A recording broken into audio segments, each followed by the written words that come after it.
All right, Mark Mix from the National Right to Work Foundation standing by on the phone. How are you?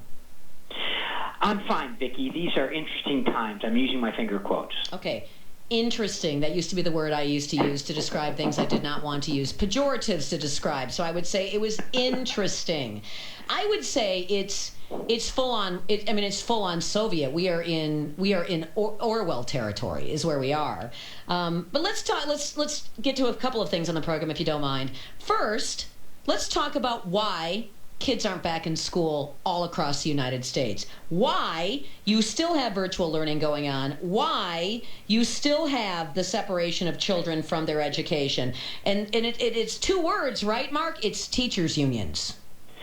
Well, I believe that, Vicki, and I believe that we have seen an amazing display of their power over the government school system. And Randy Weingarten, the president of the American Federation of Teachers, AFT, which is an affiliate of the AFL-CIO, has basically played right into this because she's on television talking about, well, we don't, the schools can't open. And today, apparently, she put out a statement saying now the schools should be open because guess what? Parents are getting angry. People are paying attention. You're getting the word out. People are learning that basically there's no reason why kids can't be back in the government school system, except for the demands of, as Jen Psaki or whatever you pronounce her name is at the White House would say, we're interviewing stakeholders about this whole process. Well, it turns out that the American Federation of Teachers and the CDC and the White House were all in cahoots about planning the strategy for when school would be open, and that basically, without being exposed, would have been when the teachers union got everything they wanted that's probably unrelated to education issues in most part, but until they got everything they wanted, then the schools would open again. Basically hazard pay. They wanted more money,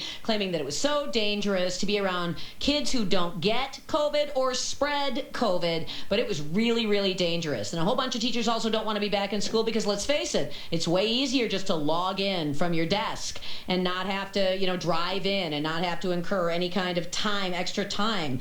But the stakeholders, Mark, the stakeholders was one group, teachers union. That was the entirety of the stakeholders, teachers unions. Because you notice in non-union schools, these kids have been, sitting in front of teachers in classrooms for the better part of a year. And now it's May. Isn't it nice that everyone's saying, oh, okay, we can go back now when you've got, 3 weeks of school left? Yeah, that's right. Well, you'll be pleased to know, Vicki, and your listeners will be pleased to know, although it doesn't affect Wisconsin directly, it affects California. The seniors in the California school district will go back to school full-time tomorrow, and the school district will just, by 24 hours, beat a deadline imposed to receive, guess what?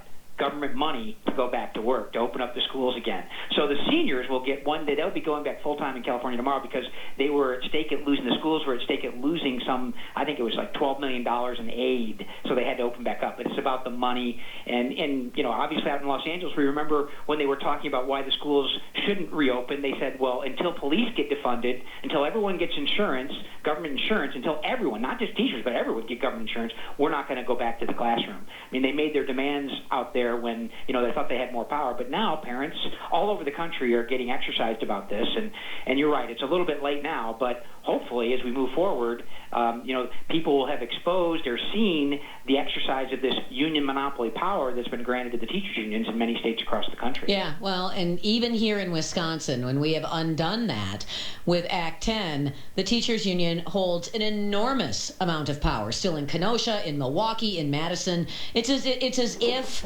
nothing changed. Their power is just as potent. So you got to believe that not everybody, is an unwilling participant in the promotion of the position of the teachers union. You've got, particularly in cities like Madison or Milwaukee, that most people are just true believers, leftist true believers.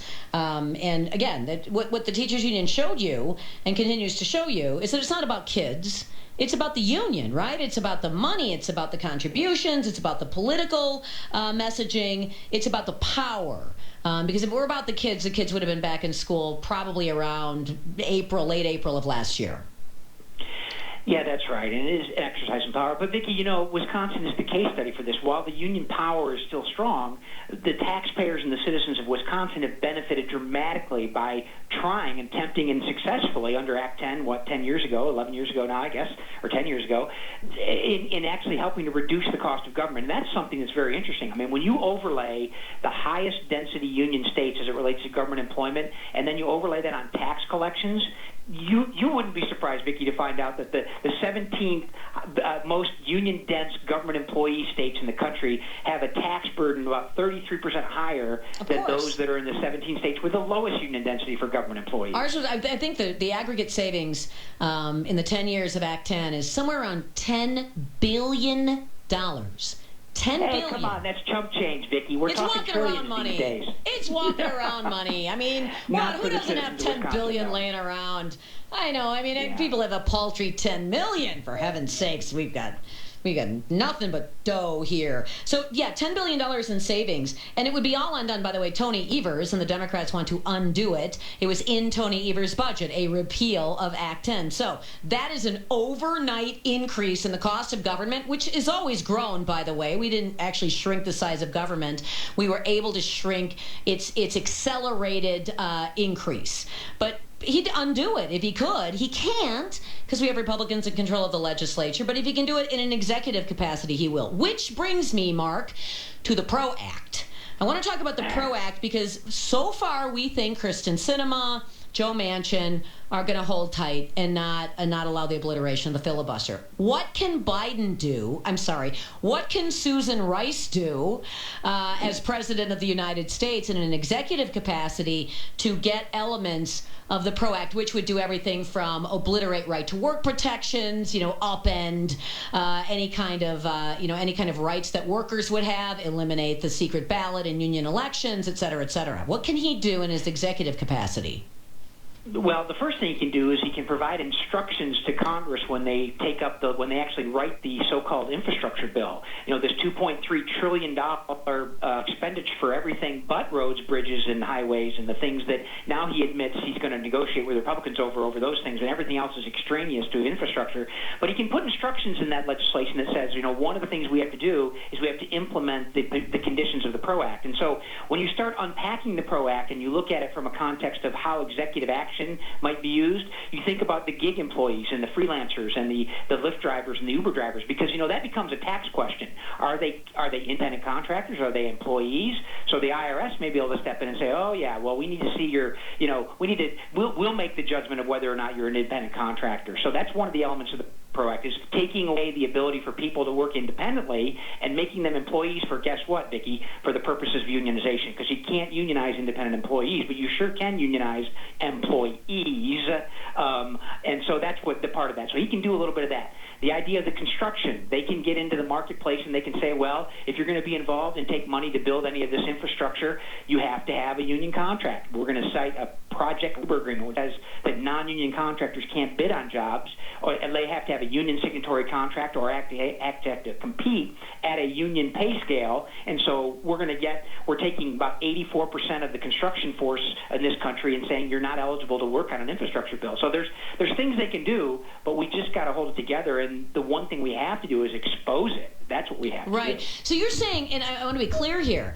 that this would not necessarily need to be explicitly in the infrastructure bill. This could be in the rules of implementation of the infrastructure bill if the Republicans are dumb enough to agree to it. Well, that's right. They put it in there. They put all of this extraneous things. This is what because basically what Biden released was his desire. That was what we want. So we haven't seen the legislation yet, but look, Vicki, you've got to pass a 2,300-page bill in order to know what's in it, right? Exactly, and nobody will read it. Yeah. You'll get a summary, right. And somebody will have done a deal behind closed doors, and nobody will know what hit them until it hits them, right? And obliterating gig workers. This is something. It's unbelievable. But it's exactly what the PRO Act would do, besides obliterate, institute card check. It would obliterate right to work protections across all of the states that have passed right to work. And it would force union contracts for all government jobs, et cetera, et cetera. But it would obliterate Uber, Lyft, all of that stuff, because nobody could actually afford to compete or to do these jobs if you can't use the concept of independent contractors. Uber and Lyft would go out of business. Well, that's right, and they're not even in that business. What they're in is they're in a computer algorithm business is what they're in. I mean, the people that are driving the cars are turning on the machine and turning it off the machine when they want to. I mean, not to get into the details of it, but, you can't say that Uber and Lyft are employers of drivers because I don't have to turn the machine on, right? I don't have to show up at 8 o'clock in the morning. I don't have to do any of that. And frankly, they're a computer technology company that is competing with a government monopoly that was created over the years. So, but look, anything they can do by executive power, they will try to do. Now, like repealing the right to work laws, that would have to repeal statutes. Can they do that in the infrastructure bill? If they get the votes, they could. But then again, if they bring it up under budget reconciliation, they still have the so-called bird bath, the bird rule that says you can't legislate on a budget bill. You can't legislate on a spending bill like this.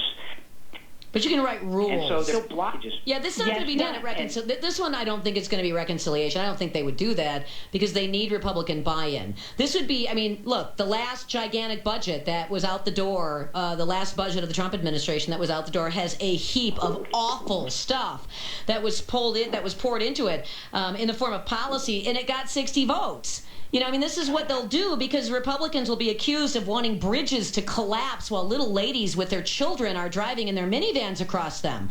So you trust me, you're going to get Republican buy-in on this, and there's going to be some deal cut that says, Uber and Lyft, who cares about Uber and Lyft? And you know what? I think we can agree to only union contracts for government work. I think we can see a reason to do that. And anybody who wants to do business with the government is going to have to check this woke box or that woke box, et cetera, et cetera.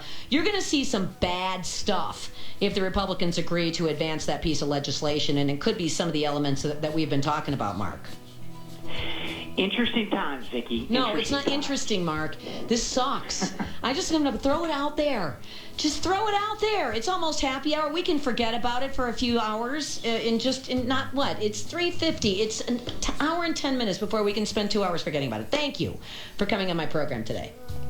You're welcome. All right. Thank you. From the National Right to Work Foundation, Mark Mix.